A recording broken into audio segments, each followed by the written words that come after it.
বসন ভূষণ চন্দন পুষ্প বিল্লপত্র আর রক্তপদ্মের শোভায় সেজে উঠেছেন দেবী। পুত্র কন্যা নিয়ে এসেছেন বাপের ঘরে। মা দুর্গার রূপ দেখে আত্মহারা মর্তবাসী, আর তার ঠিক পায়ের নিচেই নজর কেড়ে নিচ্ছে আরেক কন্যা। তিনিও জগৎ জননী সাজে সেজেছেন। তার ছোট্ট ছোট্ট বালিকা হাতে ধরা পদ্ম, ক্ষুদ্র চরণ আলতায় রাঙা, ফুলে চন্দনের নতুন বেনারসিতে আনন্দময়ী দেবী কুমারী। দুর্গা পুজোয় অষ্টমী তিথির আকর্ষণ কুমারী পুজো। হিন্দু শাস্ত্রে বলা আছে, কুমারী পুজো ছাড়া পূর্ণ হয় না দুর্গা পুজো। এই প্রাচীন রীতির শিকড় কিন্তু পৌরাণিক কাহিনীর গভীরে। প্রচলিত পৌরাণিক ইতিহাস অনুসারে কোলাসুরকে বধ করার মধ্যে দিয়ে কুমারী পুজোর প্রচলন শুরু হয়।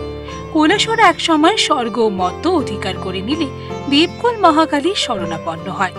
দেবতাদের আবেদনে সাড়া দিয়ে দেবী পুনর্জন্মে কুমারী রূপে কোলাসুরকে বধ করেন। তারপর থেকেই কুমারী পুজোর প্রচলন হয়। মহাভারতে অর্জুনের কুমারী পুজো করার বিবরণও পাওয়া যায়। দেবী পুরাণে কুমারী পুজোর সুস্পষ্ট উল্লেখ রয়েছে। কুমারী পুজোর জন্য কিভাবে কন্যা নির্বাচন করা হয়? শাস্ত্র অনুসারে সাধারণত 1 বছর থেকে 16 বছরের অজাত পুষ্প সুলক্ষণা কুমারীকে পুজোর উল্লেখ রয়েছে। প্রায় সর্বজাতীয় কুমারী কন্যাকে কুমারী রূপে পুজো করা যেতে পারে। তবে কুমারী পুজোর জন্য সাধারণত 5 থেকে 7 বছরের কন্যাকে মনোনীত করা হয়। কুমারী পুজোয় কি ফল পাওয়া যায়? হিন্দু শাস্ত্রে সব নাম জগৎ মাতার রূপের এক একটি গুণ প্রকাশ করে। তন্ত্রশাস্ত্রে অসাধ্যকে সাধন করার জন্য কুমারী পুজো করা হয়ে থাকে। শাস্ত্রে বলা হয়, কুমারী পুজো করলে জটিল থেকে জটিলতর সমস্যা সমাধান করা সম্ভব। সেকালে মুনি ঋষিরা কুমারী পুজোর মাধ্যমে প্রকৃতিকে পুজো করতেন। প্রকৃতি মানে নারী। সেই প্রকৃতিরই আরেক রূপ কুমারীদের মধ্যে দেখতে পেতেন তারা। চলুন জেনে নিই বয়স অনুসারে কুমারী কন্যাকে কি কি নামে অভিহিত করা হয় এবং কি সুফল লাভ করা যায়। বয়স 2 বছর, নাম কুমারী কন্যা। ফলাফল: দুঃখ ও দারিদ্র কাটানোর জন্য, ধন বৃদ্ধির জন্য, শত্রুনাশ, আয়ু বৃদ্ধির জন্য কুমারী কন্যার পুজো অত্যন্ত লাভজনক। বয়স 3 বছর, নাম ত্রিমূর্তি কন্যা। ফলাফল: পুত্র সন্তান, বিদ্যা ও বুদ্ধির জন্য এবং সব রকম মনস্কামনা পূরণের জন্য ত্রিমূর্তি কন্যার পুজো করা খুবই শুভ। বয়স 4 বছর, নাম কল্যাণী কন্যা। ফলাফল: রাজসুখ প্রাপ্তির জন্য, মন্ত্রিত্ব পাওয়ার জন্য, জটিল থেকে জটিলতর সমস্যা থেকে মুক্তি পাওয়ার জন্য এবং সর্বক্ষেত্রে বিজয়ী হওয়ার জন্য কল্যাণী কন্যার পুজো করা ফলপ্রদ। বয়স 5 বছর, নাম রোহিণী কন্যা। ফলাফল: সমস্ত রোগ থেকে মুক্তি পাওয়ার জন্য, গৃহে সুখ শান্তির জন্য রোহিণী কন্যার পুজো করা অত্যন্ত শুভ।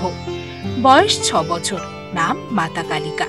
ফলাফল: শত্রু জয়ের জন্য, আকর্ষণ বৃদ্ধির জন্য এবং সবার প্রিয় হবার জন্য মাতা কালিকার পুজো করে সুফল পাওয়া যায়। বয়স 7 বছর, নাম মাতা চণ্ডিকা। ফলাফল: ধন সম্পত্তি বৃদ্ধির জন্য, ধন সম্পত্তি রক্ষার জন্য, অকাল মৃত্যু থেকে বাঁচার জন্য, মান সম্মান ফিরে পাওয়ার জন্য, তা উত্তরোত্তর বৃদ্ধি লাভের জন্য মাতা চণ্ডিকার পুজো করা হয়। বয়স 8 বছর, নাম মাতা গৌরী। ফলাফল: বিবাদ থেকে মুক্তি পাওয়ার জন্য, যে কোনো ধরনের সিদ্ধি লাভের জন্য মাতা গৌরীর পুজো করা হয়।